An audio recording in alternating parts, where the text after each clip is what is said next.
Hello, Nafisat. Are you here?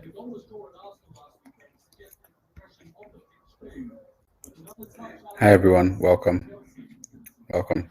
Hi, Lotte. Hi, how's it going, man? Yeah. All right. We'll soon get started. I was seeing some people saying they couldn't hear, but I just wanted to confirm if Nafisat had started to engage. Hi. All right. So we think we have quite a number of people already funneling into the room. So we'll get started. I wanted to give it a few minutes. Nafisat, are you there?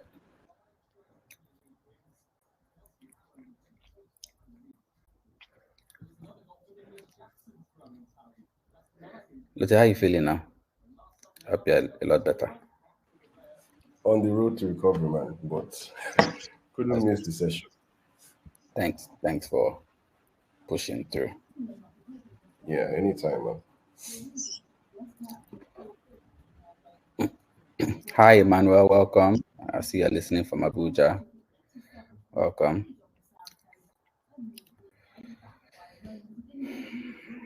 All right. Okay.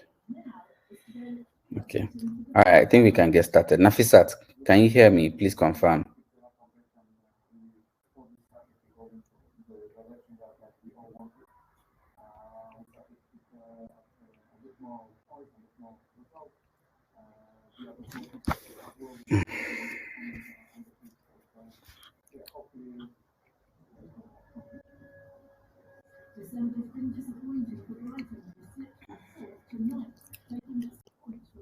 Hello. I think she's having some internet issues. All right. We want to make sure that we keep to time.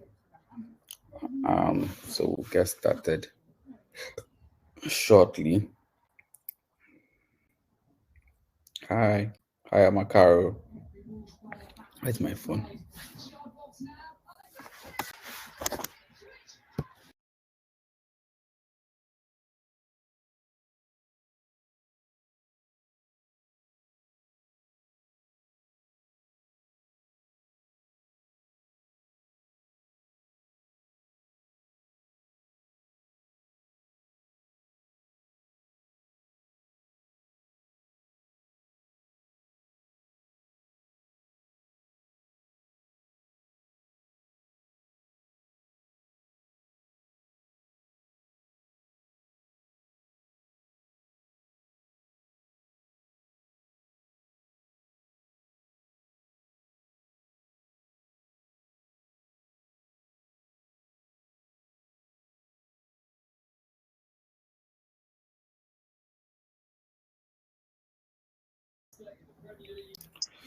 All right. All right. Thanks everyone for joining. I think my colleague is having some challenges. So I'm going to get things started myself. My name is Ora Malaja, and I'll turn on my camera in a minute. Just give me a minute, please. Madam.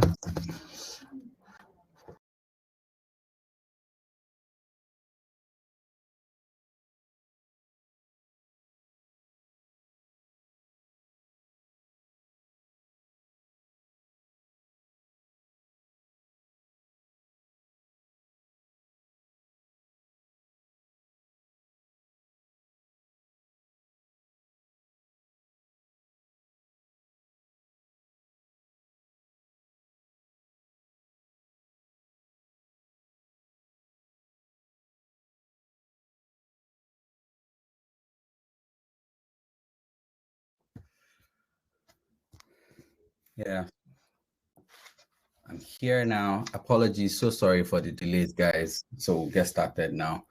We had a few slides we wanted to share, and I'll just present that shortly. We wanted to use the opportunity to introduce Scaling to you. As I said, my name is Oramalaja. I'm the co-founder and CEO at Scaling. And we have a very special guest today. Lotte, apologies for keeping you waiting, and also apologies to our audience. All right. I just want to quickly pull up the slide so that I can just quickly tell you a little bit about scaling. Hi, Frank, listening all the way from Canada. Hi. And it's probably early your time. Welcome, welcome.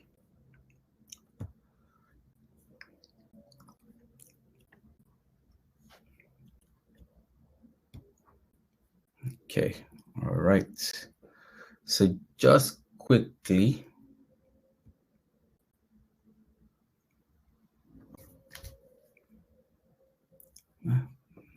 hello?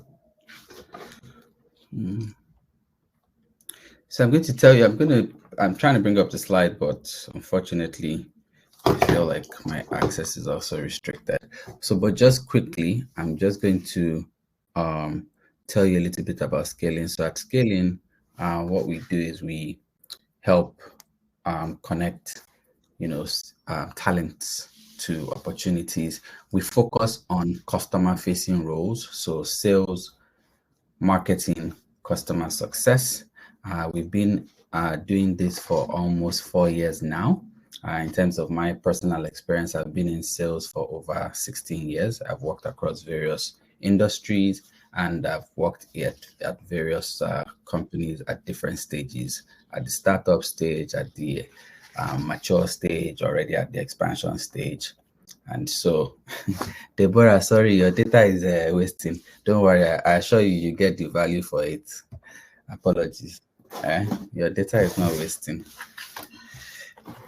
All right. Yeah. So, just telling you about scaling. So, and the essence of doing this basically is to talk a little bit more about the sales career. From my experience, I've seen a lot of people not understanding a lot about sales or avoiding sales because everything immediately they say target, target, target. So, and they say I have target, I have this, so it's too much pressure, and then they run. And so, the objective was to bring someone to share their story, to be able to then say, how did you get into it and all that. And so today, introducing my guest, I'll just say a little bit about him, and then I'll let him, talk a little bit about his experience. So Lotte Egbuna, did I pronounce it well? I tried that. I didn't murder it. All right. He's a sales development representative at a company called Chili Piper. So Chili Piper is I would say they're a software sales company that operates in the US, right? In the US, and he's been with them for a couple of years now. He's going to tell us about his story, so I don't want to touch on it too much. And then once we've talked a little bit, we'll allow the audience to, get the opportunity to ask questions that way. So Lotte, thank you so much. How you doing? Welcome. Yeah, man. Thanks. Thanks, everyone. Good All right. afternoon. Good afternoon. All right, so let's start with the first question. So can you share with us, in terms of maybe your background, let's start with your background. What did you study? And then when you're growing up as a kid, they'll ask you what did you want to do and all that. So did you already have that in mind? And so let's just start from that and then segue into your current experience. Yeah, sure. Afternoon, guys. Just quick disclaimer: I'm kind of healing through like an illness, so my voice isn't super great, and I might be coughing while I'm talking. So just apologies in advance, right? In terms of my background, what I wanted to do. This might be very funny, but as a child, I was very into. I would say I was a nerd. I was very into like comic books and superhero movies. So I was good with my hands in terms of like creating and making stuff, right? So I wanted to be Iron Man as a child, if I'm being very honest. So that's one of the reasons I actually studied engineering, electrical engineering. So because I noticed that I could make things out of nothing. I remember as a child I also made like a yo-yo when because my parents were very strict, those kind of no watching TV, read your books type of parents exactly. So we had zero toys, so we had to make do with what we had. And most of the things that we were using to play with at the time were this is me and my siblings now. We made them out of like random things. So I know the yo-yo I made out of bicycle reflectors, a screw, and a rope, of which I got beat for using that rope because that's rope we used to hang clothes, but that's by the way. But yeah, that was what I wanted to be as a child, and I think I pushed through using that same knowledge. Studied electrical engineering for 5 years in Covenant University. But you know, as Nigeria is now, when you come out of school, yeah. So that's just pretty much my All right. background So you at went to this stage. Convenant. What did you study? I have your history in bio. Good to see. So what did you study? Electrical and electronics engineering. All right. Okay. So you studied electrics. Did you always know you wanted to study engineering? Yeah, kind of. I All right. think that was like the closest thing I could imagine to becoming, you know, Iron Man, whatever. Okay. All right. Okay. Cool. So we've had a chat before and everything. So your first experience, I think, out of school was in marketing. So tell Yeah. me, how did you then go from studying electrical engineering um, to marketing? Some of the people in our audience, when we were, promoting this, it's to get you started. So there are quite a number of people that are at that stage where, maybe they just graduated or they're serving and all that. So, and they studied different courses. I saw in the chat someone saying the person is a UI UX designer. So that's Aisha is a UX designer. So how you studied engineering, then how did we then get into marketing? Okay, so for me, I think it's been weird, right? Especially when I pick like a career or transition into something. It's always like a spur of the moment thing. So I remember right after school, I was just randomly checking my email, and this was even before I served also. That was the time that digital marketing was like getting big, so that there was this whole frenzy on advertising online, right? Like for example, if you open your Yahoo Mail at the time, you would see different ads from different people and whatnot.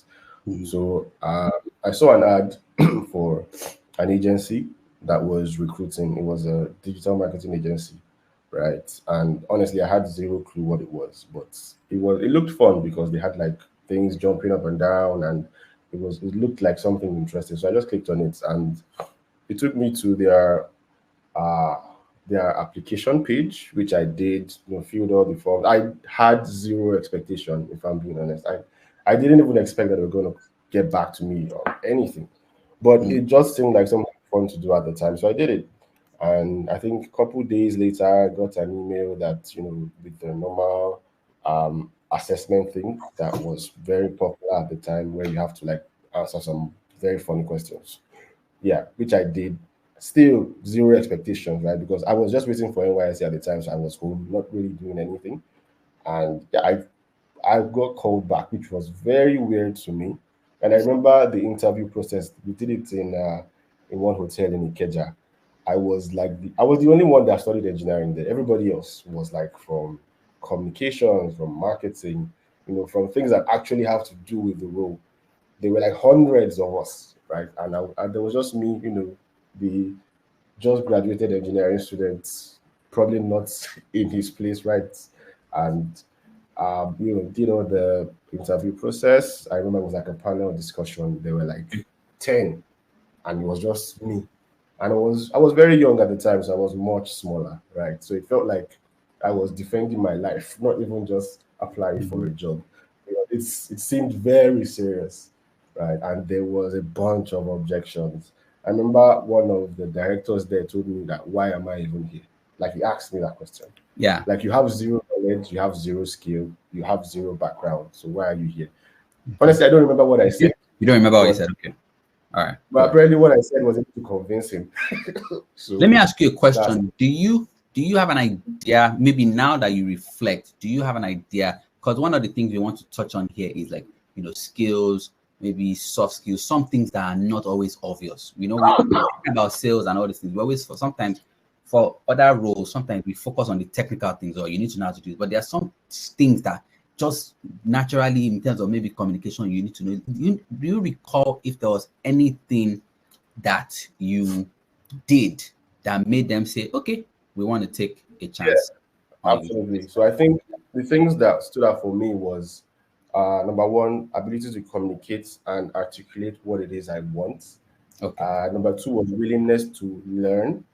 And number three was also being able to put yourself out there, even though you know that this is something that you're not extremely familiar with. You are willing to take the risk and just raw dog it, like just Mm, move through whatever it is or whatever challenge that's mm, in front of you. I think the three major things, because I wasn't scared, because like I said, I had zero expectations, so I came in like, okay, what's the I worst have that can nothing to happen, right?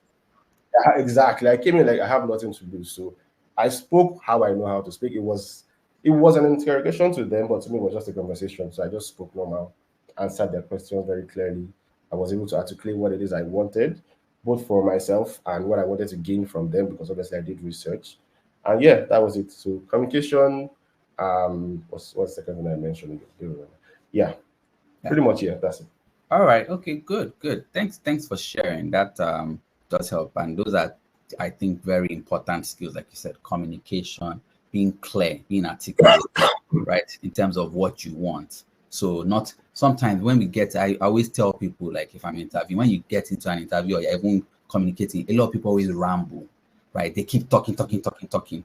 And one thing you have to realize is when you keep talking, you don't give the other person an opportunity to talk, right? That's one. Mm-hmm. Then two, most times your job is actually more to even listen, not to talk too much. So you have to, one of the things I always advise people is when you are maybe in an interview or you're talking, it's good for you to talk, but then pause so that maybe you can get a response from the person, or you can get maybe another question, and that way it's more engaging as opposed to you're just talking at someone, right? A lot of people always talk, maybe they are nervous, but you have to prepare and be able to talk. So thanks for sharing that in terms. So you got the opportunity, right, which was at what's it called, Sponge Limited, I think, or you know. Yes. So and you were there for a while. You started with as the social media manager, but then it seemed at some point you transitioned to client services representative. Mm-hmm. Yeah. So that was, is it safe to say that that's when you started to interact with customers, or had you already started doing it with when you were a social media manager? So for social media, it was more of interacting with customers actually. So a lot of community management, a lot of managing, the brand speak, brand tone outside, right? Right, But when I became client facing, so it was no longer me talking to customers, it was me talking to the actual client, right? The brand managers, the account managers, right? So me right. interacting with them, seeing what their plans are, trying to find a way that we can execute it, different campaigns for different quarters and things like that. All right. Do you think that sort of helped in your experience today? Being in a Oh, situation. absolutely, Absolutely. absolutely, yeah. So for me, what I always say is that, and I think this is really important. What I always say is that sales is all about building relationships, right? The person that you talk to today might not be willing. In fact, he probably isn't willing to buy. Mm, But if you're able to nurture that relationship a month, 2, 3 months down the line, you never know. When the need arises, you are the first person that they'll think about. So you're the first person that they'll reach out to, right? And it's all about that continuous relationship building. It's not about thinking of them as numbers, it's about thinking of them as human beings. Because, for example, if someone just comes to you and say, "Come and buy this thing," you'll be like, "What's this one saying?" You get. mm, However, if they come to you with something more interesting, like, "Oh, hi, how are you doing? mm. I noticed that you're struggling with this thing because I saw this. How are you planning to overcome it?" So it's more about them at that point, right? Right. And how you want to solve their problem. And that's how the relationship starts. Yeah. Okay. All right. Cool. Cool. All right. We're going to accelerate a little bit in terms of your career, right? I'm taking people down the road, so I don't want it to just be like you just also be talking at us. So you moved on to BBDO, I think, which is also Yeah. a marketing company, sort of, correct? If I'm correct, right? They're in the marketing Yeah. space. Okay. All right. hmm All right. And then afterwards, you then went to Digit X Plus, which also where Yeah. you were the team lead as the for the digital marketing strategy. So, Hmm. is it also safe to say at this point in time, engineering had gone out of the way? There was no more looking back. You had now fully started Yeah. doing the marketing part. Yeah. I think from the first day I started the job, engineering was gone. From the Engineering was gone. first day, it was gone. Yeah. But I think one thing that really helped me, right? Because I wouldn't say it was completely gone 100%, right? Because a lot of these roles, both for marketing and sales, there is a technical know-how in terms of the tools that you'll be using that you might still need all of that background knowledge that you would have learned in school Mm, when it comes to like engineering, when it comes to like analytics, when it comes to like looking through numbers and trying to create like a dashboard of numbers to try and mm. understand what exactly the numbers are saying, right? All of those things, all of those analytical reasonings and all that, I would say engineering helps me a ton in those aspects. Yeah. Yeah, thanks for sharing. I was going to ask you that are there things that you think you still use, today or even prior based on your engineering knowledge? Are there things that help from that perspective? So yeah, thanks for that. So did, you went from team lead and then you became a business development representative, which is a sales role. So tell me a little bit about that transition. So, so you had been in marketing, I think close to almost 4 years at Yeah. that point in time, right? Where you had worked on client services, you had been an associate planner where you were planning things, you had worked as a strategy and digital manager, and then you had also worked as a digital market strategy. So why did you then go, we're already on this part. So we started off as Mhm. engineering, went to marketing, and then also all of a sudden we're in sales. So okay, you want to share Yeah. that story? Mhm. Yeah, I remember that time. It was right after COVID. Um, there was a lot in terms of tech in 2020, right? So it felt like because everybody was trying to get used to working remotely, right? Not seeing each other, just in front of the laptop and all that. So it was almost like tech was the new thing. And I kind of wanted to be a part of it because it seemed like something really interesting and like a big pool of tech talents and things you could do. But yeah, for me, I never liked coding, so that was a no-no. I ran away Right. from that. But I needed to find a way that I could use not just the marketing side of things that I have already learned, but also use somewhat of the analytical things that I learned as well in engineering. And I didn't want to code. I didn't want to be marketing anymore. So I kind of tried to find a way that I could use the skills I had and how it would be valuable in the tech space, right? So after doing all the research and all that, so that's when I now came across the SDR role. For me, it didn't feel like I was starting from scratch because, like I said already, a lot of the things I had been doing was about number one, customer relationship, right? It was about building that relationship with people, whether it's the people that are buying products or the account managers that are in different businesses. Mhm. So that knowledge was already there.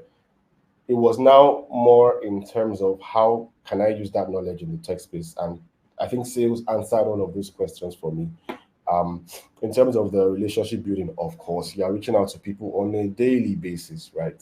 In terms of the analytical side, of course, you are using CRM tools, right? That there are a plethora of them that you need to understand the numbers, you need to optimize to make sure that your campaign is running well, right?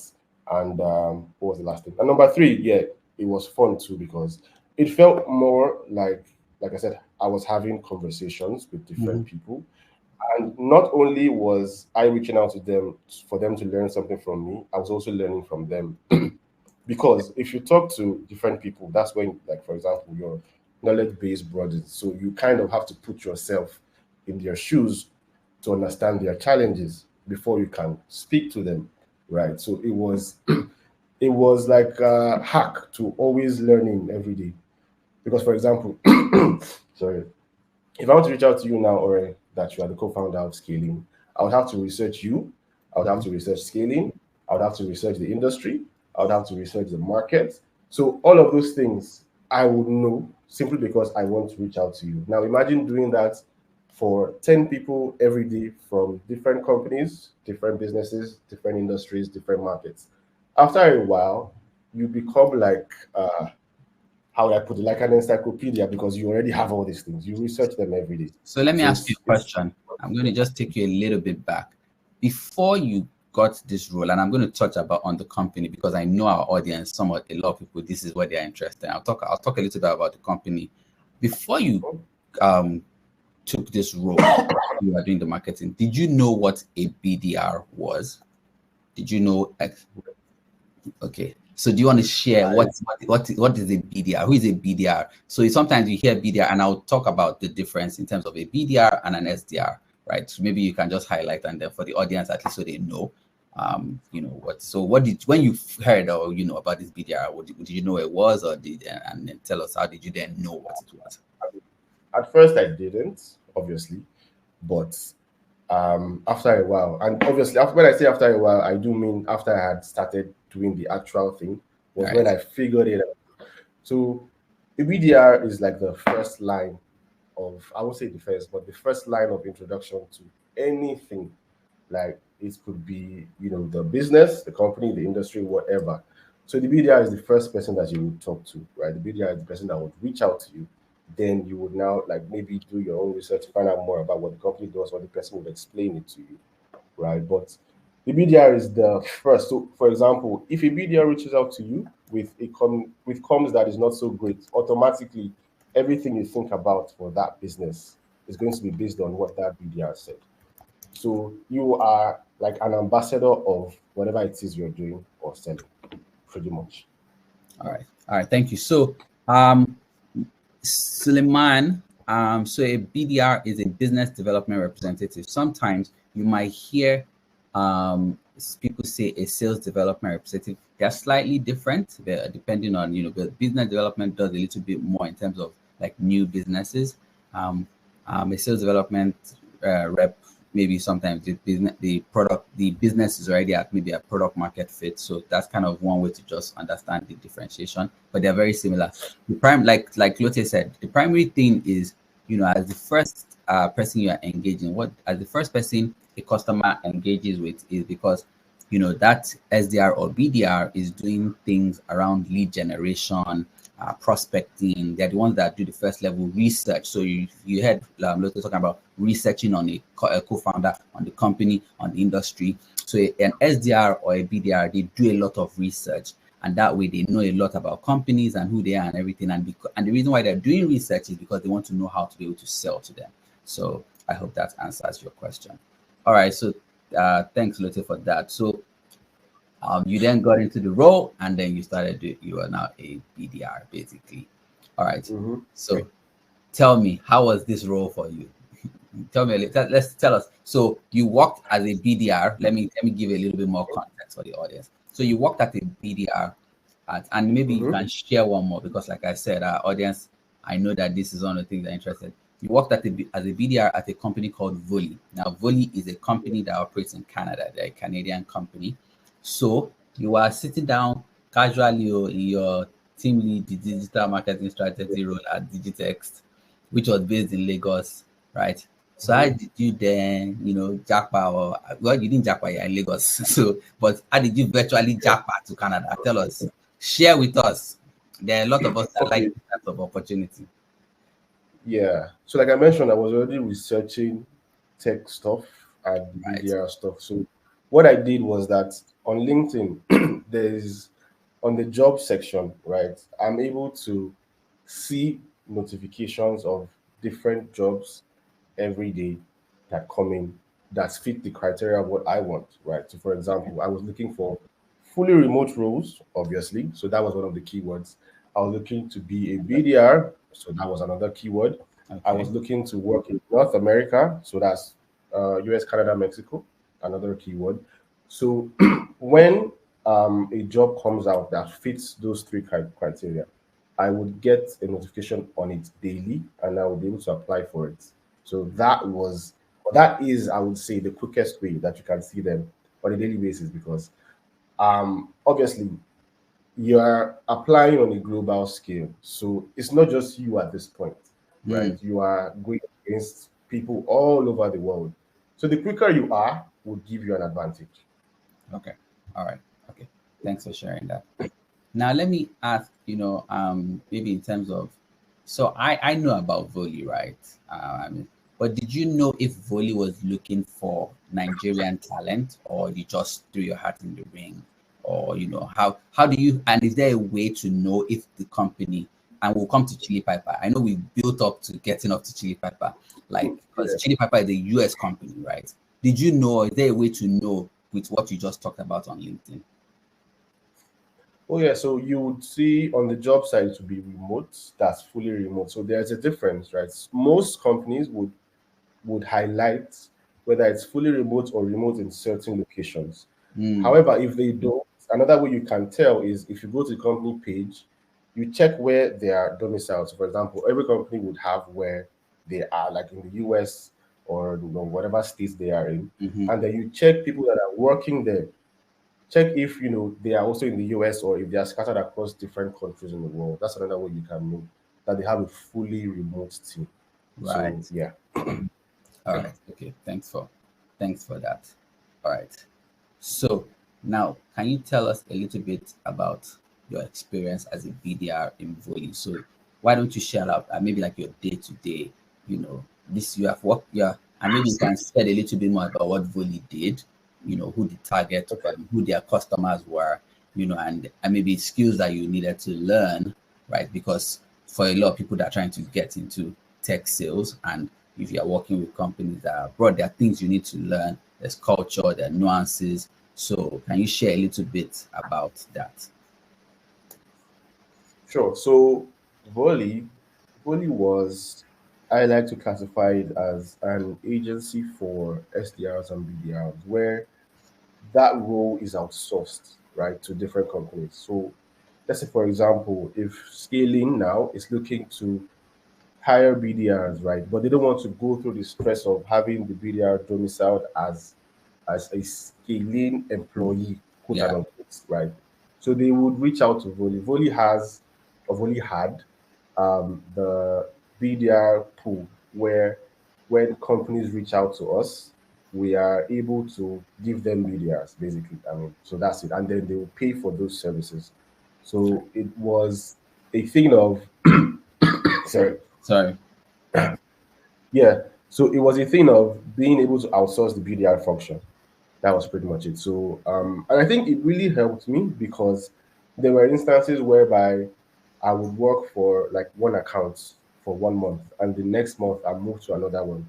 And the way that you are meant to be able to quickly pick up an account is supposed to be less than days, right? And when I say days, they mean days, right? So imagine working for an account that is in a specific industry, right? And then you are moved to another one that is an industry that has nothing to do with Yeah. the So other like one moving that you from have. health to like construction.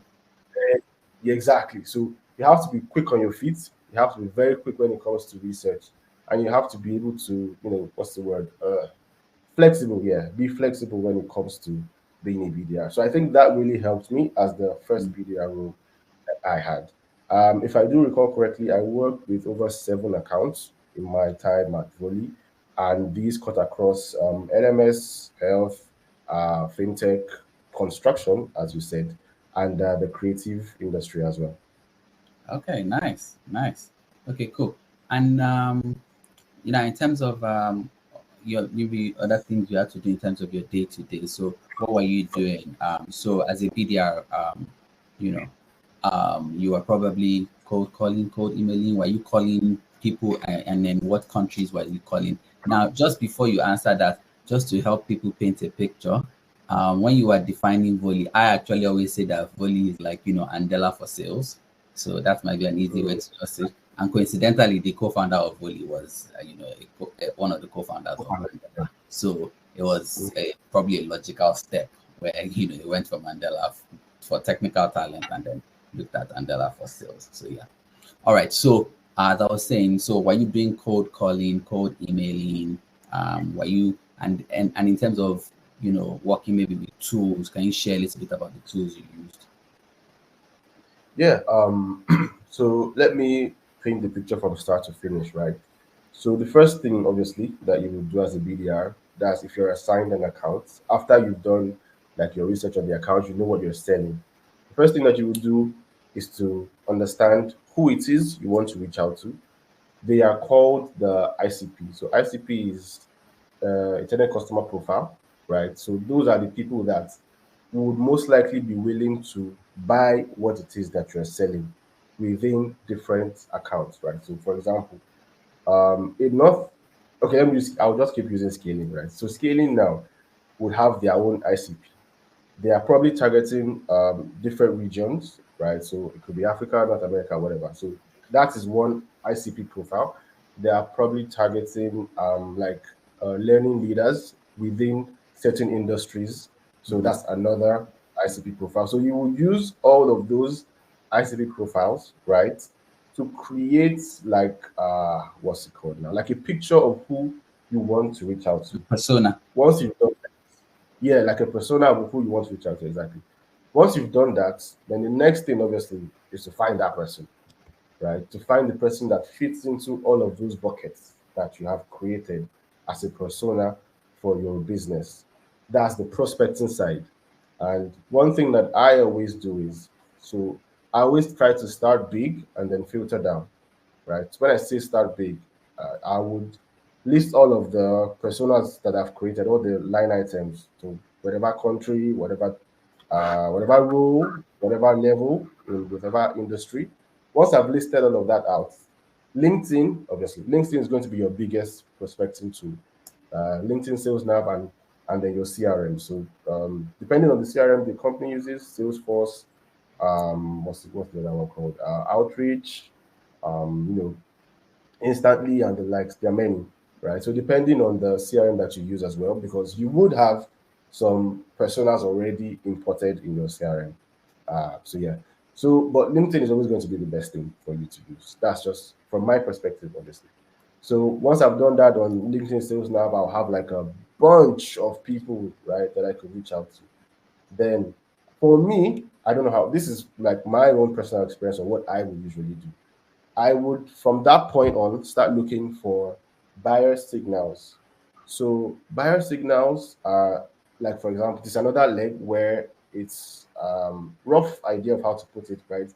It's like things that you notice about certain people that will make them interested in buying your solution.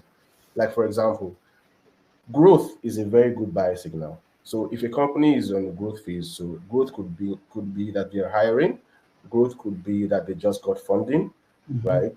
Growth could be that they are increasing their customer base. Growth could be that they are investing more on ads, so like LinkedIn, Google, and things like that.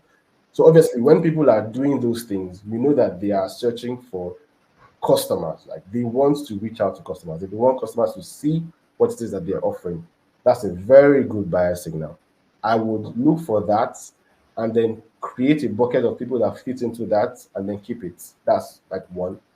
Next thing I would do is to look out for people that we have reached out to in the past. So for example, if Ore had reached out to a certain co-founder in the past, the co-founder was willing to have a conversation. The co-founder spoke to Ore, but the co-founder also said that it's not the right time because of certain things, because of certain objections. It could be that they are trying to find funding. It could be that they are hiring for the role. It could be like whatever, right? Mhm. I would also look out for those type of people. I would keep them in another bucket. Right. So there are different buyer signals that you could use, and the reason I do this is because it makes it so much easier when you are reaching out to them, because you are reaching out to them with an idea. You are reaching out to them with, okay, I already know you are going through this, so Mm. you're not just blankly reaching out to them and say, oh, I saw Mhm. you and I thought that my Mhm. solution would be good for you. The Mhm. next question I would ask as a prospect is, why do you think your solution is good for me? Like, what Yeah. do you know about me? Right. Yeah. So once you've been able to do all these things, you're able to answer all those questions before they even ask it. And you have put it in, your email, your LinkedIn message, or whatever, or your call if you're calling them. Right. So I would have done all of those buyer signals. So once I've created those different pools, Obviously, there are other buyer signals, but because of time, I won't be able to go through everything. All right, no So once worries. I've created, then I would now reach out to them based on Mhm. that. Yeah. Sorry. Then for me, LinkedIn calls and email. So I never just do one or the other. It's always a combination of both or all three, right? Because an omnichannel approach is always best. Because the truth is, you don't know the person's like what the person does with their email, what the person does with their LinkedIn or their phone, right? Some people don't like to receive emails. I don't like to receive emails. Mm, I would prefer a LinkedIn conversation, right? If you reach out to me on LinkedIn, I'm more inclined to respond over LinkedIn than I am on email because I feel like email is too formal. That's just me, right? There are other people that are like me. There are other people that are much different. Some people love emails, and mm, that's their thing. So you can assume that one platform will work better than the other when it comes to someone that you don't know personally, which is why I would always advise that you use all three, right? And you're using all three after the other. How would I put it now? sequence. Respectively. So yeah, in a sequence, exactly. Thank you for that. Mhm. They're using all three in a sequence, right? Where it's a continuous communication where it's a, if I reach out to you on email, if I reach out to you on LinkedIn, I would mention I sent you an email. If I call you, I would mention I sent you an email and I reach out to you on LinkedIn. So everything just kind of flows so that it creates a story where they can see that you are intentional about your communication and you're intentional about the challenge that they're facing and how you can solve it. All right. So yeah, Okay. that's much. All right. Thanks for that. So Hi, Harry. for Sorry. hi, Can you hear yeah, me? go ahead. Yes. So we have some questions I in was the about to message. just say that. So for the audience, please put your questions in the chat. But we have some questions, Lotte, so we'll touch on that. And once we touch on the questions, then we go into chili piper. Lotte will tell us a Sure. little bit about chili piper. So let me touch on some of them on the questions. So guys, please make sure you put your questions. You know, this is the time to get all the info you want, all the information. Please put it in the questions section. I know some of you have put it in the chat, so I might have to go to the chat as well. But please put it in the question section. It's easier for me to read them there and then know that we've answered them. So Mordecai asked, please, what are the requirements we need to get into tech sales? Because to be honest, I've been in sales, but not related to tech. I've worked as a merchandiser for some companies, and also I've worked as a as a sales supervisor. I'm new to tech sales. So what advice will you give Mordecai? I think we've touched on your story a little. We've talked about communication, Mhm. but is there anything you give Mordecai? So someone as a merchandiser, so merchandiser are the guys in the stores, trying to promote and all that. Is there anything you would recommend Mordecai could do? Yeah, absolutely. So I always say that for tech sales specifically, there is no previous background that you've had that you can't go into tech sales because, sorry, it's all about communication, right? Yes. Analytical problem solving. Those are things that cut across any role, anywhere. So regardless of what it is that you were doing, you can always go into tech sales. And I will always say this as well: there is no role that you were doing previously that you didn't get skills from. There is always going to be something, even if it is what's it called? Even if you're a teacher now, for example, you Mm, are teaching something, you are communicating to students, they hear you, they understand you. You get that skill, you use it in tech sales. Even if you're an engineer like me, you have analytical problem solving skills, you use it in tech sales. You are a merchandiser, you go from store to store, you talk to people, you use that same communication in tech sales. So there is nothing that you're doing previously that you can't go into tech sales, like not at all. As long as you can communicate, you can solve problems. That's pretty much it. all right. All right. So we also touched on how you can find these roles, right? But I'm going to ask a question, Yeah. maybe because sometimes I think the tech, maybe in the word, sometimes throws people off. So maybe they feel Yeah. like you have to have a technical skill. But we did touch on things around CRM. You did touch on engineering. So let's try to we'll try and highlight that. Now, Mhm. Hussein is asking, what's the most important skill as a tech sales agent? should have? The most important. What do you think the most important thing is that the person should have? In your opinion, Communication. people will So say different things. I can say one, but what would you I say? would say Communication. and communication would be in three things. Communication would be active listening, because a lot of the time when you are selling, you tend to talk too much because you want them to believe in what it is that you are selling, right? But you have to actually listen more than when you talk, because if you give the people opportunity to talk to you and you're just listening, you get to pick between the lines and understand what it is that they're going through, their problems, and you can extend the conversation to actually find out what it is that they want to be solved and how your solution can solve it. Obviously, next one will be clear and concise, because you have to be articulate when you're speaking to them. Like, there can't be ambiguity, right? They have to understand what it is that you're saying. And then obviously strong written and verbal skills, which yeah, I think that's a given. So because obviously you'll be crafting emails, you'll be delivering pitches. I mean, you can't be having typos, you can't be abbreviating words, right? And I think that's another thing that's also important to point out, because in terms of how we write, right, in Nigeria, how we talk is Mhm. very different from how they write and talk in Yes. North America. Yes. In the US, Things it's that very have to do, like, for example, emphasizing all the S and Z mistakes, you have to find a way to change your mindset to actually put their, for example, the spelling of color different in UK and US. correct. There's U in one, there's no U in one. The spelling of emphasize is S in one, there's Z in one. You have to be very mindful of those things when you're reaching out to people, because they already know the way they communicate. So you have to fix or change yours to fit into theirs, because you're the one selling to them. They don't care about you. You're the one that needs them, right? So you have to be mindful of those things as well. All right. All right. Thanks, Lothe. If I were to say what the most important skill for tech sales and maybe for someone who is going to be an SDR or a BDR, I'll actually say the most important is research. For me, research is so key, because when you need to, like you said, you need to know about the people before you can sell to them, right? And so Mhm. that would also allow you to ask better questions, right? And it's from the questions that you ask that you then get the prospect or the person talking, and that way you'll be able to listen. So, but those are two skills that we've given to you that I feel that you guys can go and learn. Arafat, and I won't go through all of them now, so what I will come to. Arafat said, "Hi Lotte, I'm a digital marketer." So someone maybe with also your background. How do I transition from this into tech sales? I think we've talked a little bit about this. Can you recommend? I think the key one we say is, can you recommend resources and how I position myself to get my first role? So is there any resource you recommend? Yeah, absolutely. I mean, I think scaling is one.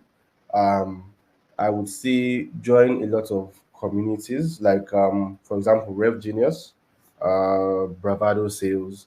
Follow people on LinkedIn. Like, Shameless just plug, be looking scaling. at, You are here now, so yeah, yeah, follow people on LinkedIn, right? Follow people that talk a lot about what it is that they do in sales, right? There's one thing that I learned the hard way. Do you know that on LinkedIn there is a way you can set your profile where you only see first and second connections. level connection? Exactly. That's some people do that, right? And to be able to get to first and second level connections, you have to be connected to a lot of people that are connected to them in some way. So just put yourself out there, reach out to people. I mean, there is no harm in trying, right?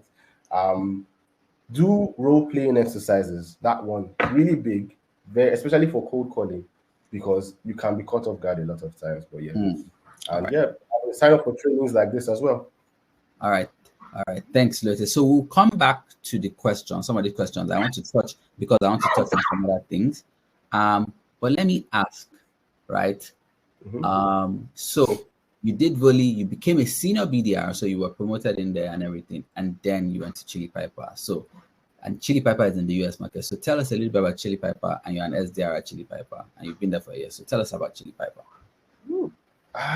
Chili Piper. Okay, so I think you okay. You gave an example of what we do. So what Chili Piper does is we have different products, and the abbreviated version of what we do is that we optimize the inbound and outbound process. So, in terms of how you're able to book meetings with prospects, how you're able to even talk to prospects, how you're able to reach out to them, how you're able to what's it called, get different levels of, like, for example, the ICP thing I mentioned and the buyer signal thing I mentioned, how you're able to get different levels of those information is things that we do, are things that our products do. So we have four products. Concierge, which is pretty much the, how would I put this? I'm trying not to downplay it so much, but I can't give like the full thing because it will run out of time. But yeah, so concierge pretty much helps with okay, let me just backtrack. So there's this thing that happens, right, when you want to book a call with someone. And Yeah. I know that this is me going a step further, right? There's this thing that happens when you want to book a call with an interested prospect, whether it's an outbound or it's an inbound. So, okay, let me just even make the difference. Inbound are people that come to you and say, okay, they want to learn more about your solution. Outbound is people that you reach out to, so you're going out there to find them. So those are the two major differences. So inbound, they would most likely come through your website, your ads, your LinkedIn, or your events. So different levels of inbound, they come to you. And there's this thing that happened where someone will say, okay, I want to meet. Let's say, for example, someone sees your communication over the weekend, and we know that most people don't work weekends, but they want to meet, right? What we do in that point is that we are able to have them scheduled automatically, qualified, and routed to the right salesperson within your team that is meant to speak to them. So let's say, for example, you have different levels of qualification criteria. Now, qualification criteria are things that you as a business have highlighted that these are like the ICP thing I mentioned. Yeah, you have highlighted that these are the type of people I want to speak to, right? So obviously they are going to be within a certain region, they are going to be certain titles, and they're going to be within a certain level, like director, VPs, CEOs, co-founders, and the likes. So once you have all of those things, you will also have like an SDR team that is catered to speak to different levels of those ICP. So, for example, you have an SDR team that is only for health, that's the health industry. You have an SDR team that is only for fintech. You have an SDR team that is only for North America. You have an SDR team that is only for EMEA. So, all of those decisions and all of those back and forth is completely limited in the sense that if they come, we would automatically route them based on their industry, their title, what they do, and they get to speak to the right person within your team, pretty much. All right, So thanks that's for just this. a rough. Let me ask you a question, and I'll try and maybe also make it relatable for our audience. So, is this safe to say that Chili Pepper is more, the solution is more targeted to large companies, so people that have a large sales team, as opposed to maybe a team that is just a 1 man or 2 man sales team? No, so yes and no. We do have solutions for larger. We do have solutions for smaller as well. Okay. All right. So think I know if I mention this thing, a lot of people will get it, but I don't want to because this is one of our major competition. But think Calendly, Yeah, of right? course. So if you think of what Calendly does, right? So we just take it a step further, but it doesn't mean that we can't do what Calendly does. We Calendly do have does. that. Yeah. Yeah, we do have what Calendly does, right? But we do take it a step further as well. Okay. All right. Okay. Thanks for that. Okay. All right. So you're an SDR and at Chili Piper. So what market do you focus on? What territory? Who do you sell to? What segment? Do you have specifics that you sell to? Can you share? Yeah. If you can share, just to understand.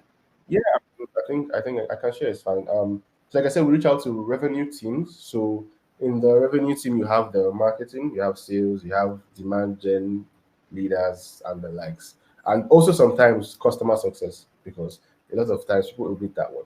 Because so for the marketing side, the qualification has to be from manager and upwards.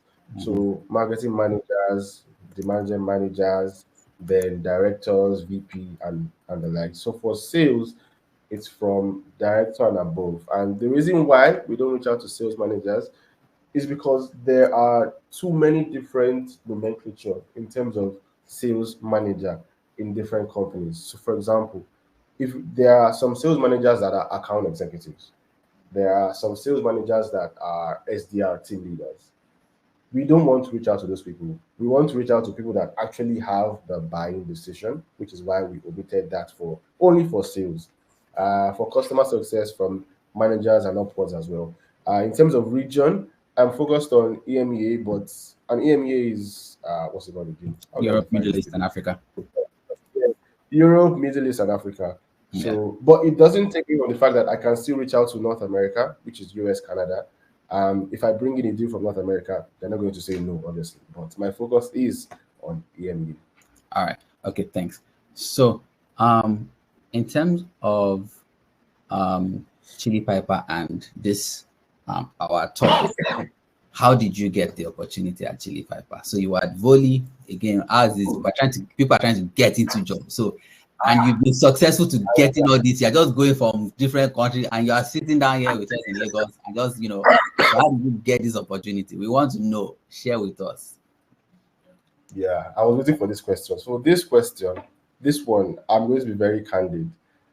It was hard. I applied to Chili Piper 5 times in the space of 2 years. Gotcha. The first 3 times, I didn't even get an interview. The fourth time, I got an interview, and then 10 minutes before the interview, they had given the role to someone else. Wow. So you see the hierarchy of how it was. But then the last time, because I had already gotten an interview, right?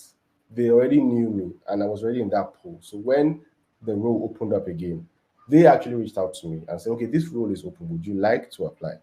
Right. So this is just to say that there are going to be a bunch of rejections that you would get, right? But it doesn't take away from the fact that you would still keep applying. And one thing I will always say when it comes to the SDR role is that you have to be able to show them you can do the job before getting it.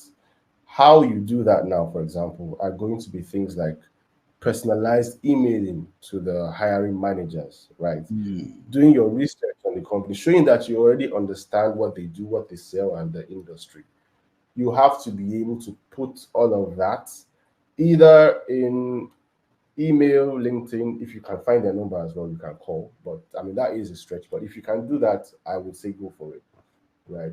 Because, like I said, you are applying on a global scale, right? On every minute, you get like 50 applications. So, what you can do to make yourself stand out in that process, whatever it is you can do, is going to help you in the long run.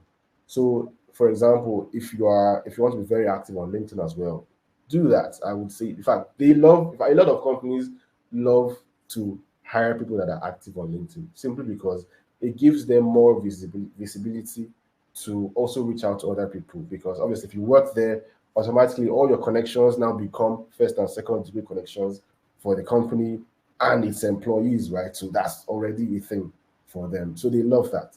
So if you can be very active on LinkedIn, they do that as well. Um, yes, there's one thing I want maybe someone here can try, right? So there's this idea I had when I was applying for roles is to create like an actual cadence, like an actual step email and LinkedIn cadence that you can add all of these hiring managers into, right? Obviously, the first one would be an introduction, and the introduction shouldn't be in writing. I want maybe use video or something, but record an actual video of yourself explaining who you are and why you will be good for that role. Maybe you guys can. It's like a hack. Just try it. You never know. Then the second one can be about maybe anything. It could be about your understanding of CRM. It could be about your understanding of the industry or their ICP or whatever. The third one could be about your prospective skills. Just try to show them that you can do it before even getting it. The reason I'm saying this is because when I got hired at Chili Piper, there was also a guy that got hired alongside me. Now, this guy went through the first and second stage, and then he got dropped. But there was something that he did that made them call him back. So he was able to, when he got dropped, he was able to create the cadence that I'm talking about, made it highly, like insanely personalized, right?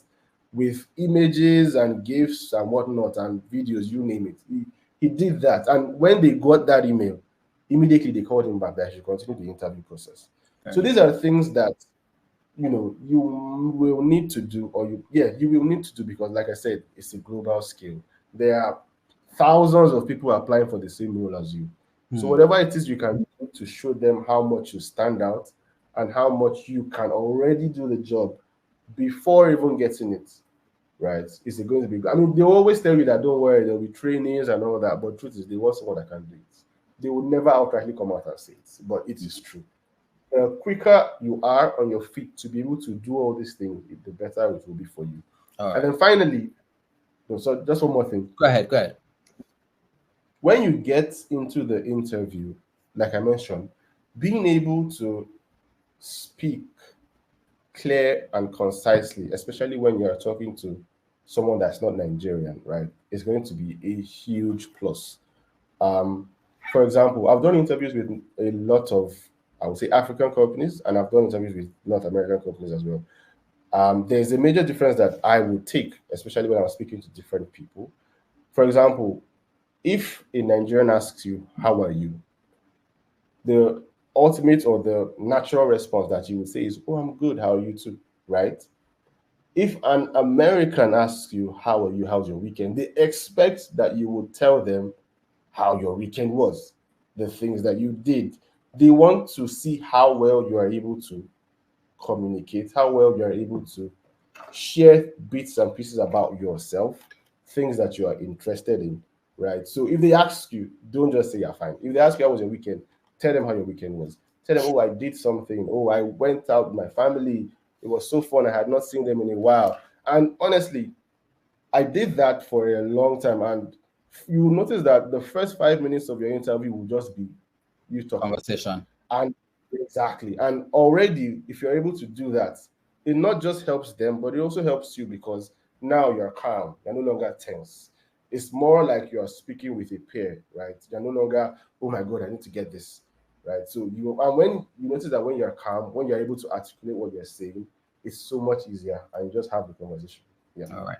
All right. Thanks, Lucy. Thanks for that really, really good insight. So I will go back into the questions. I have a few questions here.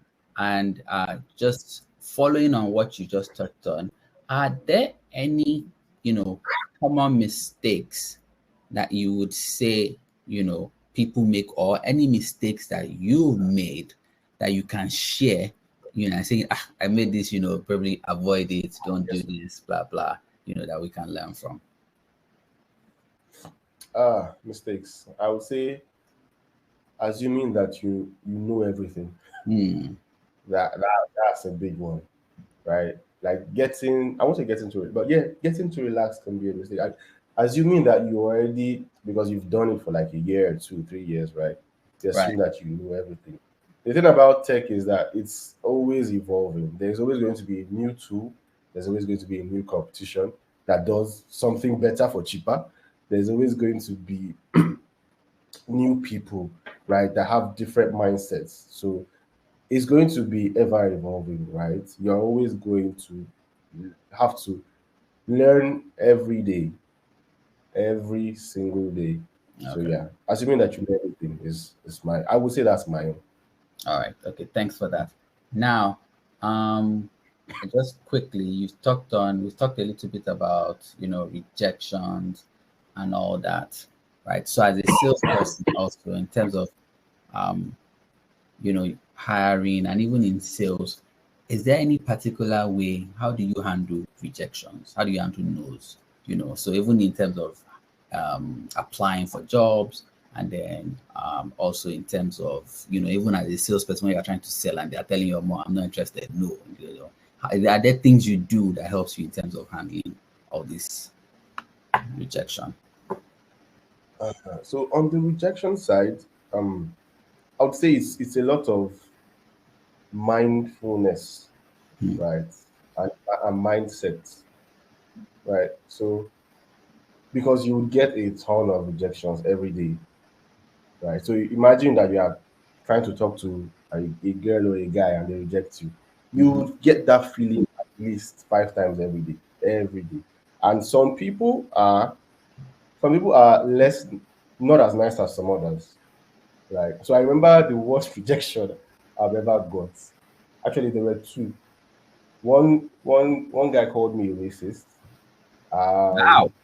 Another, yeah, another person. This one was on LinkedIn. Another person on LinkedIn said that they they renamed their spam folder.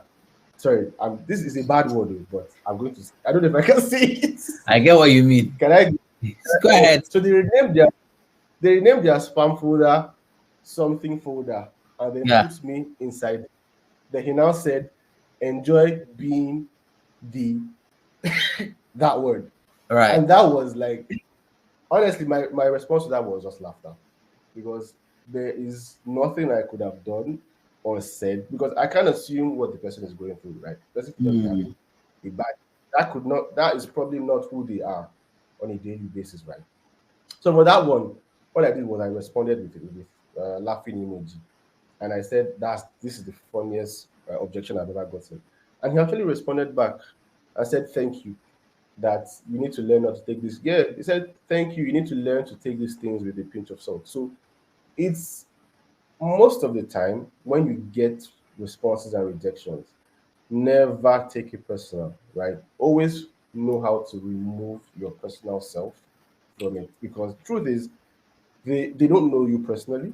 You don't know them personally either. They Mm. are just responding based on how they are feeling at the time. And obviously, that feeling is not going to be there always. So the easier you take a lot of those rejections, the better it will be for you, because truth is, it's still going to be an opportunity at the end of the day. You need to see every rejection as an opportunity to do something else. It could either be to make their day or make them smile. It could be to learn from them. Like, for example, ask for feedback. Like, was my approach that bad? What can I do to make it better? Mm. Right? And when you are able to position yourself to handle rejections like that, the next time you do reach out, it could be to the same person, it could be to someone else. They are more inclined to respond to you because they've seen how you handled them, right? When they were in a bad place, right? So if you're able to handle me in a bad place, obviously when I'm in a good place, I will still reach out to you, because you are able to handle me when I was bad, when I was down.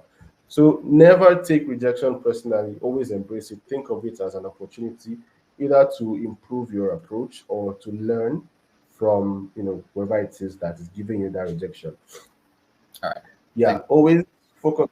Go ahead. Okay. Let me just. I would say focus on solutions, right? Mm. Because obviously every rejection is going to be like, and I'm going to say this because I personally struggled with this when I was at volley. Okay.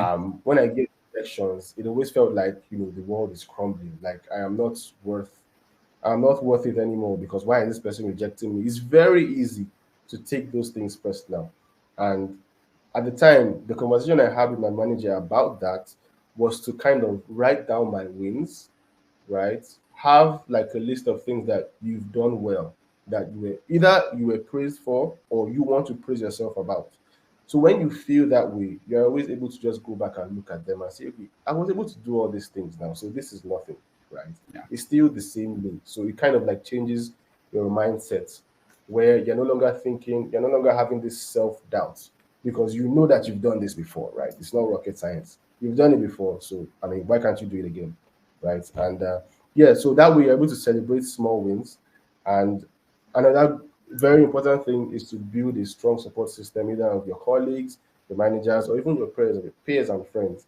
It's very easy, like especially when you're working remotely, it's very easy to kind of silo yourself, where it seems like it's just you and your laptop.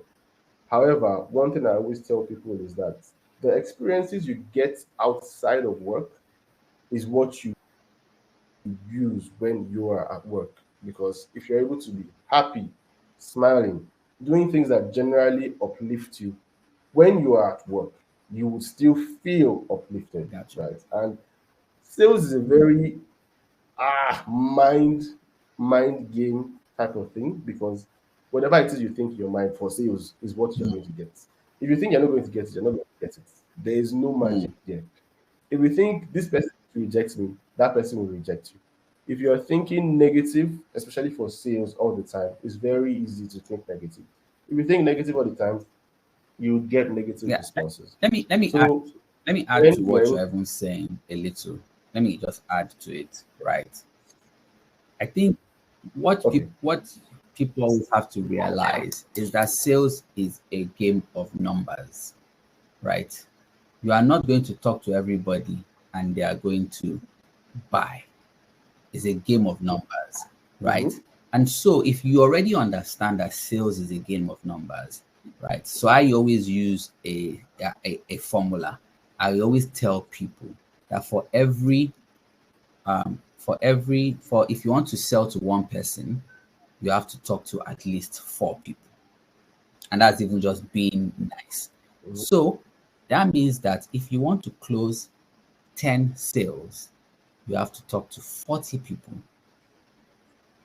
What that means is out of the 40 people you talk to, at least 50% of them will reject you, or some of them will not even show and Mhm. everything. So if you already have your mind Mhm. that, oh, I'm going to receive 30 rejections, then you would already be prepared because it's already a numbers game. You won't feel so bad when you send or you don't get responses or you don't get rejections because you already know that there's no way I'm going to do 10 out of 10. I'm going to get. So that's how I sort of remove the emotion from it because I know it's a game of numbers. I don't know if you have something like that. That makes sense.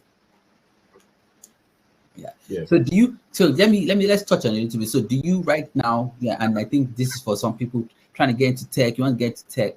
Can you share a little bit in terms of like maybe like so for you, maybe target. Uh so this is the work now.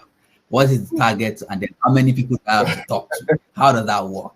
Stuff like that. Because our audience, they say they want to get into these sales. They want to enter tech sales. They are looking for the tech companies that give them that money, right? But it also comes with its challenges. Mhm. So tell me, what are these things? So it's going to vary for different people and companies, but for me right now, my target is 10 qualified held meetings every month. Um, so, however, you decide to get those 10, nobody's going to force you to use any certain platform, but just get the 10. In terms of emails, I send 200 emails every 200 day. emails every day. Um, Right. yeah, 200. Um, calls is, well, calls vary, but they advise us to make at least 20 on a daily basis, which means every week 100 calls every week. Obviously, in a month that means 400. That's like minimum. Oh. This is Yeah. minimum. This is like the Barest barest minimum. minimum for. LinkedIn, we don't really have like set targets for LinkedIn because not everybody would connect with you. You get so there are a lot of things that you can't manage when it comes to you connecting with people. But yeah, LinkedIn is always very easy as well to talk to people, so you can also do that. But yeah, Sorry. 200 emails every day, at least 20 calls every day, then 10 QHMs every month. Can you give an idea in terms of like maybe revenue? Do you have a revenue target or no at this stage? Yeah, we do. So now and this is closed one. Closed one is, it varies, right? But at least 20K. $20,000. All right. Mhm. Okay. All right. And just to give a sense, how many people would you have to talk to get that? Is it just the 10, the 25 meetings, Imagine, or imagine me saying, I'm talking to 200 people via every email day? every All day. right. What? Got you. Every All day.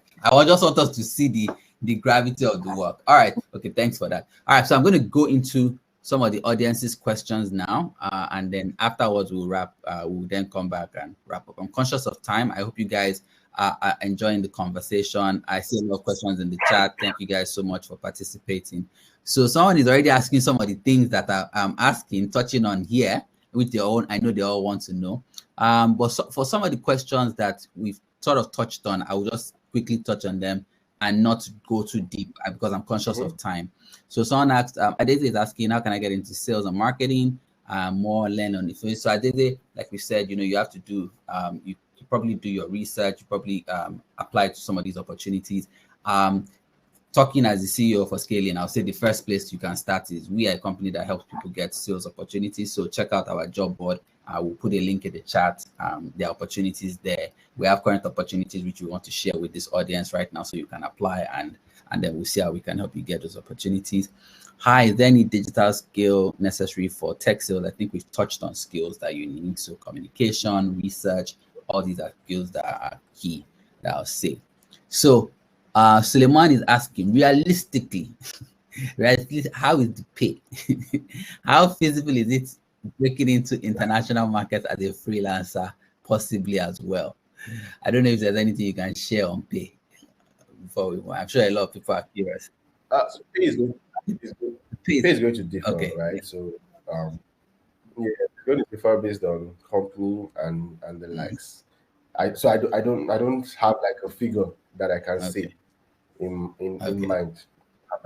But what I would say is that there's going to be commission as well, in terms of when you're to like book meetings and close deals, you get like a certain percentage of all of those things. So it also adds to the base pay that the company would offer you. Okay. All right. Thanks. All right. So I So don't know. Grace is saying, hi, I'm looking for an SDR, BDR role. I have 6 months B2B experience, founding BDB member, HubSpot. Okay, Grace is pitching herself. Grace, we like that. We have some opportunities at Scaling. So please, she's already taking what you told her to be doing. So she's pitching herself immediately. So we have some opportunities. Right. Put Nafisa to drop the link in the chat, and you guys can go check those opportunities out.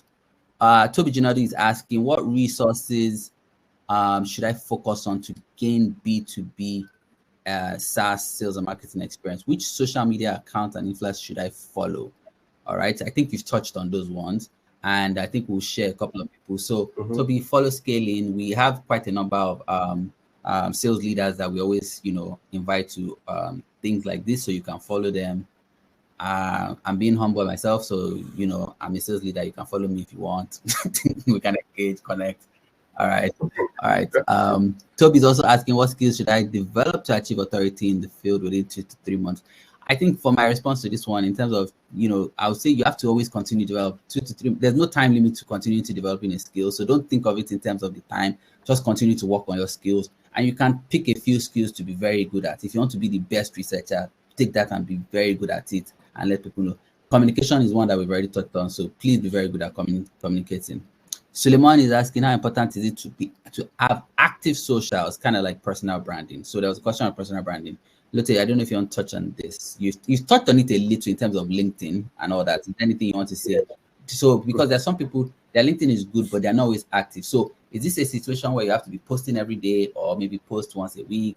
How do what would you advise? So to be honest, because I'm an introvert, so I don't post a lot. I don't like to post. But what I would say is, for LinkedIn and personal branding, especially if you are new, kind of, right? And there is, like, for example, when I was in digital marketing and I was new, I had to, this one, I didn't have a choice, right? Because it's something that I had to show that I could do. But as you get further down the line in the roles, you might not necessarily have to do it as much, because there's already a track record, right? You already have these numbers. You can say, okay, I sold this for this person for this amount. You can say those things because you have the experience in doing it. But if you're new, I would say yes, please go for it and follow, like already said, follow a lot of the sales leaders, follow a lot of the sales pages, follow Scaling, follow pages that talk about the sales skill on a day-to-day basis, so that when you are also able to comment on those pages, it also increases your visibility, because on LinkedIn, commenting as well shows on your page, right? It doesn't necessarily have to be you posting, but as long as you've commented, you shared your idea, you shared your insight somewhere, it still helps. Thanks, right? Lotte. So quickly moving on, Khalifat is asking, are targets met in tech sales like in banking? If targets are not met, so we've talked about targets, so just quickly answer yes or no. If targets are not met monthly, does it affect your pay? What are the challenges facing tech sales industry? All right, go ahead. So you always have a base. And okay, let me not say always because I've seen companies that only pay based on commission. I personally won't apply for those rules, but I would apply for rules that you would always have a base pay and then commission. So your commission is going to be based on your performance to your target that month. I know that most companies have like a threshold where if you're able to at least meet that threshold, even if you don't complete your quota for that month, you should be fine. However, if you go below that threshold, then you might have a problem where they might have to put you on PIP or double down or to try and increase your numbers and things like that. But yeah, you will always have commission and base pay. At least those are the only companies I would All right. apply for. All right. Thanks, Lotte. So Toby is asking, can you help with spelling? So let me take that. So Toby, we have a free course that a free assessment for English that helps in terms of like spelling and stuff like that that you can use to assess yourself, and also helps to show to companies that your English is really good. So you get a certificate you can post on LinkedIn. So I'll ask Nafisa to share that in the chat. If you want, you can take it out and test it out. It's free. You can take it yourself. That helps you to start assessing yourself. For spelling, you can also use Grammarly. They have a free version. I'll see if I can put that in the chat for you. So Grammarly helps you with spelling when you're writing on documents and things like that. And then you can change your type of English. So we have UK English, we have US English. So if you're writing for the US, you can use the US English, so that way your spellings will be in the US format, right? All right. Please will be available, will be available for us to listen. Okay, so the session they're asking. Yes, thank you. Yes, the session will be available. But what is more even important is we are scaling also. We have our sales development representative training coming up in January. And this is going to be offered to you guys. If you want to train and to become someone like Lotte, you can sign up for our training. For those who attended this webinar session, we'll also send out a coupon code that gives you a discount, right? So if you're interested, you can indicate Nafisa to put the link in the chat as well, right? So we have our training coming up. We just finished our last training a few in end of November, and so we have one coming up in January. So to be also middle of January. So if you're interested, please indicate and let us know. And we will send you the recording of this as well in the email. Grace is saying, as a Nigerian, have you had to cold call a prospect whose accent made it difficult for you to understand them and lead them to hanging up, made you end up with a rejection? How do you prevent that from happening again? Do you want to touch on this? That one happens. Sorry, it happens a lot actually. um, this might sound somehow when I say this, right? But when I cold call, I don't tell them my name is Lutzi. I tell them my name is Austin because it's much easier for them to Interesting. understand. Now, I also wouldn't talk like How we um are talking. I would try to yeah I would try to make my voice a lot softer because and I've noticed this thing especially for I don't know about other people but for me when I speak and I so for example if someone calls you just anybody on this call right if someone calls you and what you hear is like a deep m- deep aggressive Like, manly how are voice you that you doing? don't understand you are more inclined to hang up you won't even care you will not care so what I try to do is to try at least to make it softer when I call and I speak a lot more. I don't talk fast. I speak slowly so that they can pick the words. In terms of how I understand them, the good thing is that where I work, we have a tool that kind of transcribes.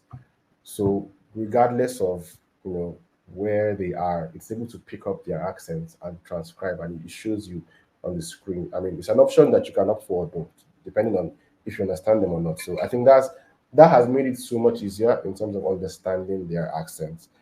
However, I don't think I've come across anyone yet that was speaking so fast or an accent that was so foreign that I couldn't pick out the words. What is going to most likely happen is that they cannot pick out Mm, yours, which is what you might have. Yeah. What's mostly good like is that they can't pick out yours because obviously how we talk is not how they talk. So you need to learn all of those nuances in terms of having to take a pause when you're speaking, not rushing through your sentences, being very clear, and actually saying your words as articulate as you possibly can, just so that they can pick it out. Because if they can't, honestly, hang up and move on. They don't care. All right. Thanks for that, Berthe. Very, very good. Looking ahead, so Benjamin's saying, looking ahead 5 to 10 years, how do you see the role of tech sales professions evolving, especially in the context of increasing automation and AI-driven sales tools? So I was going to touch on this when I was going to say we haven't talked about AI. So tell me, do Yeah, you already use AI. AI? How do you see it evolving? Do you have your thoughts, personal thoughts you want to share on AI? And also, I think the way I'll Yeah, phrase this question, are there things based on, it evolving, are there things you would tell people to learn even with AI now? Are there things you would tell them that, see, based on, where we're going, maybe you should be learning this? I know I'm putting you on the spot, but are there things you can think of I recommend? Mhm. AI as a skill, 100%. You should know how to use at least the most basic AI tools. Everything nowadays, every tool has an AI angle Yeah. to it, right? These days, right? So having to use them on a daily basis is more about you already having like the strategy that you have in mind, and the AI is simply helping you do that, right? That's at least that's what I do. I don't know about other people. Uh, in terms of 5 to 10 years, I don't know. People say this thing that the that AI is going to like Take the remove jobs. Mhm. SDRs and all that. But I have used AI SDR tools, and what I would say is that I don't think they are. At least where they are right now is nothing close, because the AI that you're using, other people have AI in their emails to point out when it is AI, so they already know. So, for example, if you reach out to me now, my email address, it has like it's like AI meter, yeah, that it Hmm. calls it. So if you receive an email, it will show you the likelihood of it being written by an AI. So I think there are like 3 stages. It's like low, medium, or high. So once it's high, zero. Nobody would respond to that. That's the truth. No one wants to be spoken to by an AI. People want to be spoken to by other human beings. So you might have an AI that would probably writes the full email for you, right? It will write everything. It would articulate it in the words and use all the words that they understand and whatnot. But truth is, you can't take away that human aspect to it. You can't take away the research aspects to it as well. Because, for example, when I write emails now, I tend to use a lot of, and I do, most people don't do this, but I use images, I use GIFs, right? I use things that just make it a little bit Hmm. more lively so that you know that, yes, indeed, this thing is not AI, right? And you know that, okay, someone actually took their time to respond to it. And most people like it, some people don't, but I found that the people that like it are more than the people that don't. So I All keep right. doing it. In 5 to 10 years, AI will be blown out of the water, but it's more about how you can use it to make yourself and your skill better, not necessarily about how you can use AI as a standalone to automatically take out the SDR Hmm. function, quote and Okay. unquote. All right. Thanks for that. Benjamin is asking about skills. We've touched on skills a little bit. We can touch on that one again. He's talking about skills for the future. Toby, is the recording going to be shared? Definitely we'll share it. We'll have it on our YouTube channel as well. Toby is also asking, for someone just getting a remote BDR role, would you advise one goes for full commission base or some pay with lesser? So I think you've touched on this already. You typically go for a base Mhm. pay, and then working on commission, right? And then last question in the chat, and then before we then I'll go to our own final two questions. Um, Frank is asking any mentorship So, program. one, Go ahead. no, I just wanted to speak on the Sure, go ahead, commission please. thing, right? The reason I personally go for at least a base is because you can't necessarily predict what is going to happen in the market or at a certain time. So, for example, when it is summer holiday, people are more likely not going to answer you. When it is December, people are more likely not going to answer you. The same thing for November in North America with Halloween and Thanksgiving and people already preparing for the holiday. It's harder in those periods. So there are time periods where sales, everybody knows that sales is hard in certain time periods, like December, very hard, summer, very hard. So I would always advise that you at least have something, because if you are only going to go based on commission for those periods, you know that you would probably earn less. So that's why I would go for at least a base All and right, then commission. thanks for that. Thank you for that question.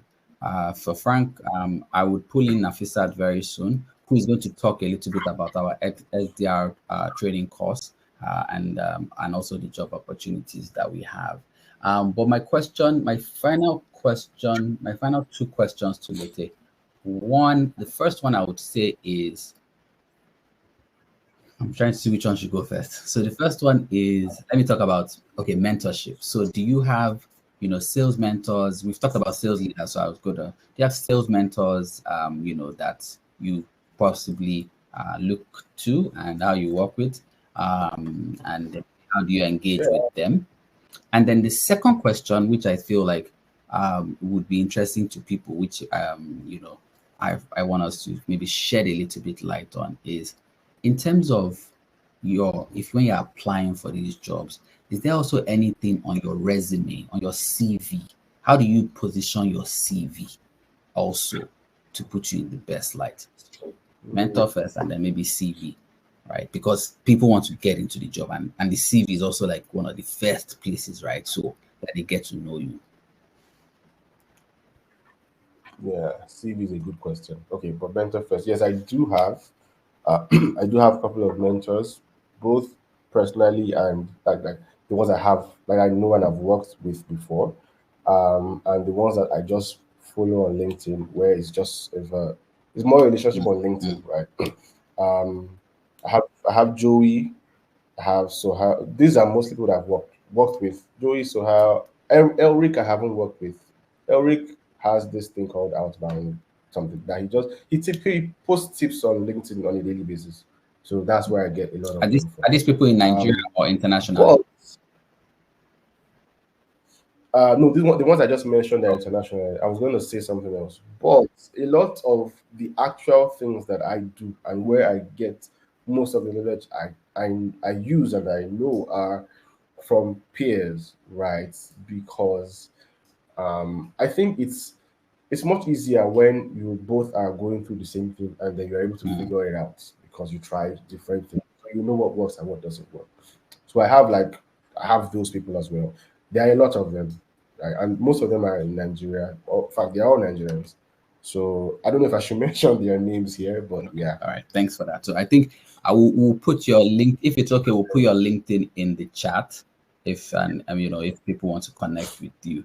So in terms of CVs, and then also helping them in terms of their application. What do you think they should look at? So yeah, CV is it's a tricky subject because I know that there's this thing that recruiters use it's called ATS, I think, that's able to scan through CVs and all that. But I would say that one thing that you should do, especially if you're going to sales, is have numbers in your CV. Like the things you were so is it the I think the flow is the challenge, how you solved it, and what your result was. And the results should always have a number figure to it, right? So you were trying to reach out to someone, what it is that you did that you eventually reach out to that person, then what you did, what was the outcome of it, right? And always like there shouldn't be like what's the word? The CV should be I don't want to say plain. Plain sounds too simple, but it shouldn't be extravagant, right? There shouldn't be designs Straight to the or all point. those things. Nah. Yeah, straight to the point. Once recruiters see all those design things, it's a red flag. They just toss it out. So it should be very straight to the point. So so once you have your name and contact details, the next thing should be like what it is that you are.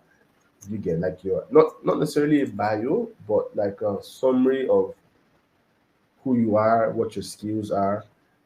So from those first two things, a recruiter should be able to tell what it is you bring to the role that you're applying for before they start seeing what it is that you did to get that knowledge.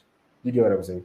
So they should be able to see what it is that you bring before they start, and obviously what it is that you did to get that knowledge is where your experience is and all that. But before even that, they should know what it is that you can bring by just those two first All slides. right. That's what I Okay. would say. And yeah, also optimizer of LinkedIn. That's a big thing All too, right. because Okay. All right. Okay. Lotte, so we're almost wrapping up, but if you allow, I'd like to pull in Nafisat now, and then maybe you can, and then after us, you give us also more information. I've dropped your LinkedIn, but you can give us also more about Chili Piper, where we can get Chili Piper and stuff like that. But let me pull in Nafisat. So let her tell us about the SDR training, and then also the job opportunities that we have. Nafisat, are you there? Nafisat. Oh, yeah. I press for time.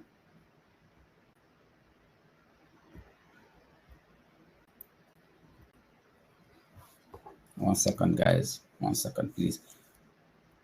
Right. If there are any other questions, you can still put them in the chat so that we can squeeze them in. But if not, that's also great.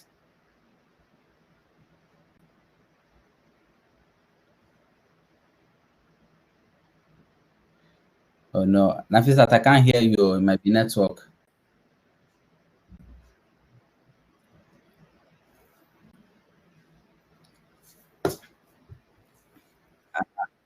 just one thing Go ahead. that I just remembered. Network is a big Internet. thing, especially if you are yes, Good point. Very good especially if point. you're working with people outside of Yes. Nigeria. You You cannot not cannot. have good internet. So things like I don't have lights. No. Things like my internet. No. So you need to figure out a way to fix those Thank two you. things. Very, very Very important. important. Extremely important. Yeah. So if you want to get it, you cannot say if that's what you need to do, then you need to get it, right? Whether you get fiber, whether you get whatever, just get the internet solidly working, right? They don't want to hear story.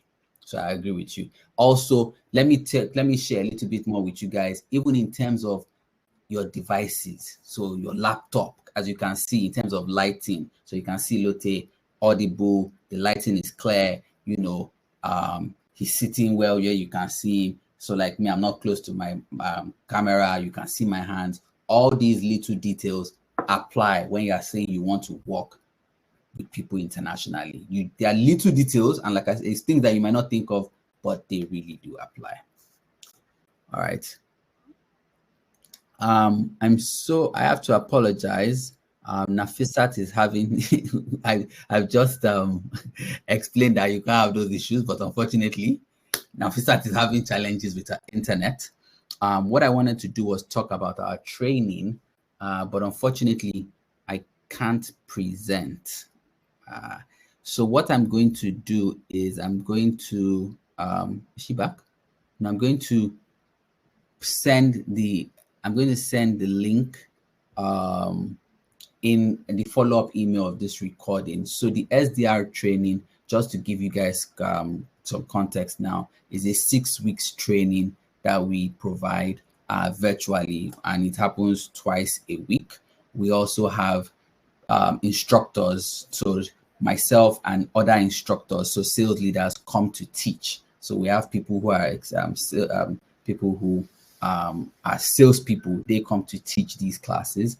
Currently, Lotte is not one of our instructors, but we will see if we can pull him in. But he's not one of our instructors. But we have other sales instructors who come to teach during the week, and we also run very practical things, right? It will be coming up in January at the middle or end of January. So we'll send details in there. All we ask of you on this call, if you attended, is if you're interested, just indicate. We'll be able to provide you with a coupon on the training. Now, in terms of what we do at Scaling, we also provide what they call it, we also provide recruitment for businesses. So we have a number of businesses who are also looking to recruit, and the first people we immediately put in front of them are people in our community. So we also would like to ask, if you want to be part of our community, please sign up as well, so that we can immediately position you for some of these jobs. Currently, we have a few job openings open, which I want to touch on for people who attend this one. The first one is with a bank in terms of financial services. They are looking for early stage people, sales executives. And the second one is with an edtech company who is looking to get people in telesales, which we'll be shortlisting for. So we'll also share those links to you after this call. Please, if you're interested, please indicate your interest. Last question, I think, before we wrap up, because we're already, I think we've used an hour and I think 45, and so we need to wrap up. I know people want to enjoy their weekend. Is Oluchi. Oluchi is asking, I worked as a chief of staff of business development and product, but want to go into sales. How do I come up with a CV that will help get a sales job? And also, how can I optimize my LinkedIn to suit this? Oluchi, so what I would say is we also for this, I think you're already on the right path because you already did something in business development. But what I also say is you need to probably do something hands-on so that you'll be able to talk about the numbers and you'll be able to put that in your resume. We do offer a session where we help in terms of personal branding and CV writing. And so if you like, you can attend that. I think that one also is free, but I'll check whether we have it upcoming soon. What I also recommend is, like you said, like Kalita said, follow some salespeople and look at how they also structure their LinkedIn. So copying is allowed. Nobody's going to stop you. So you can look at Lotte's LinkedIn and say, okay, how did he structure it? He said he did this, he did that. Look into the details. Okay, achieve this. And you too, you can then tell your own story from there, right? So I think that's what I would say. Lotte, do you have anything you want to add to that?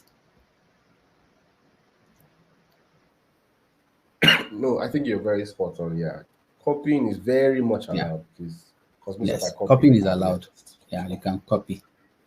Allowed. Yeah. Just make sure that it fits into what you've done, and don't copy word for word. Never. All right. All right. Nafisat, are you back? We're going to wrap up now. Are you back or quickly? Nafisat is struggling. Sorry, guys. I see some people already asking about how do they is there anything they need to do for the coupons or anything. Honestly, Toby, you don't need to do anything. Just being present here. What I would do, I would personally send the email to all of you. And also, if you want to, if you need anything, please connect with me on LinkedIn. I'll connect with you. I actually am very active on LinkedIn, and I would message you. So just reach out to me. Just say hi, or I was on the webinar, blah blah blah, and I'll send it to you. I don't want to just delay, and then I keep your time, and because I think she's really struggling with the internet. Ruth, I saw you had your hand up earlier, and then one other person. I just want to be fair. So I don't know if you have any questions. Do you want to come off mute yourself? We can let you, if you want to have a question, if you want to say hi to the house, and then Hussein. I think Ruth and Hussein had their hand up. So Ruth, do you want to come off mute? I can grant you mic access.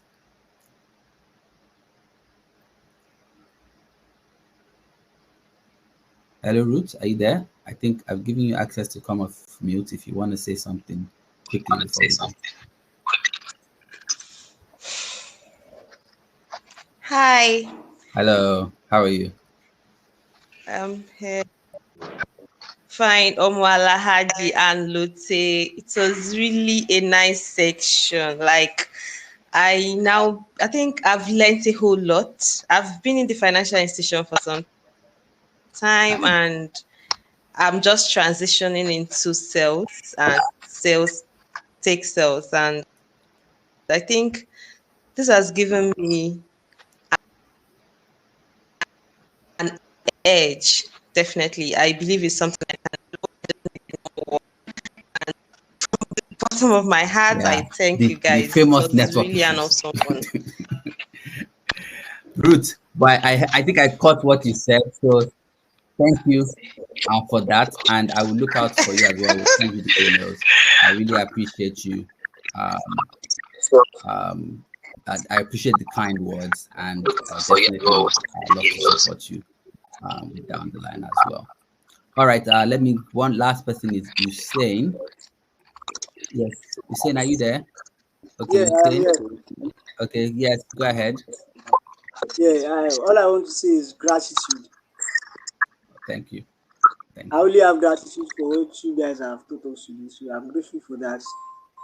So thanks for the time, and I look forward to joining Pete Scaling. All right. Thank you so much. Thanks, Hussein. I really appreciate it as well. Thank you Okay. so much. All right. Uh, all right, guys. We are, I think, an hour, 50 minutes. So I really just want to say thank you guys so much. Lotte, thank you so much. We really appreciate your time. Thank you. I know you're just recovering, so you taking out the time, really, really appreciated. Please, if you can give a clap emoji for Lotte or anything you want to do to just, appreciate him. Really, really appreciate that. So thank you all. Oh, plenty emojis. All right, great, fantastic. And I'm sure, when we have another topic. So this topic was on getting into sales. So we didn't even touch on, the work itself. So when we want to touch on, those ones, I'm sure he'll be definitely willing to come back to talk to you guys. And please, if you guys get opportunities, share with us. We love to share your success stories as well. We'll have, this is closing out the year, but we have some things coming up in January. So we look forward to, talking more with you, in the coming year. And so once again, thank you, Lotte, for your time. For everyone on the call, really, really appreciate it. I want to wish you guys a Merry Christmas and a Happy New Year. Many, many blessings in 2025. Thank you, guys. And we'll see you on the next one. Ciao. Nafisat, over to you. You can end the call now. It looks like my internet actually wanted me to end the call, not to just to talk about the session at all. It's, Unfortunately, it's, unfortunately, it's don't worry. We'll send the emails. We've apologized so much. So yeah, your internet is all right, back now. guys. Yes, thank you so much, guys, for joining. We really appreciate you. I'm sorry that I couldn't like really connect with you guys as I wanted to. So two things that you should be expecting from me. So I'll be sending you an email that has the recording of this session. And also we have some applications that we are recruiting with companies for, right? So we usually have partnership with companies. So we'll help them recruit sales talent. So we currently have two job roles that we are actively recruiting. Some are entry levels and the other one is a mid professional. So I'm going to be sharing a link with you for you to apply for those jobs. If we see that you fit into those jobs, we're going to like send you an invitation for interview, then eventually match you with the company, right? If you do not fit into those jobs, we would also give you feedback on what you need to do to just prepare you for a next job or next opportunity. So I'll be adding the link to the job application into the emails I'm going to be sending to you.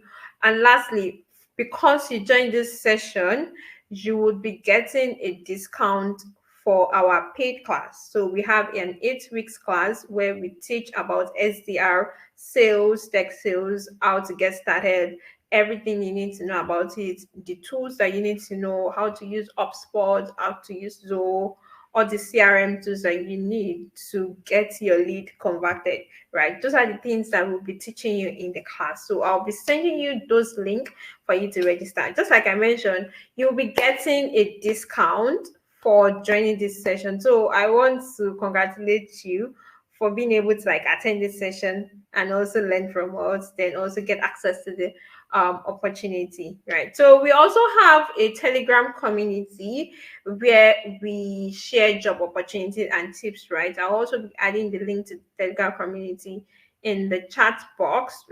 Sorry, in the email I'll be sending to you. So please ensure that you look out for my email. I'll be sending you the email before the end of today. Thank you so much and have a great weekend. Can you guys hear me at all? Just to be sure.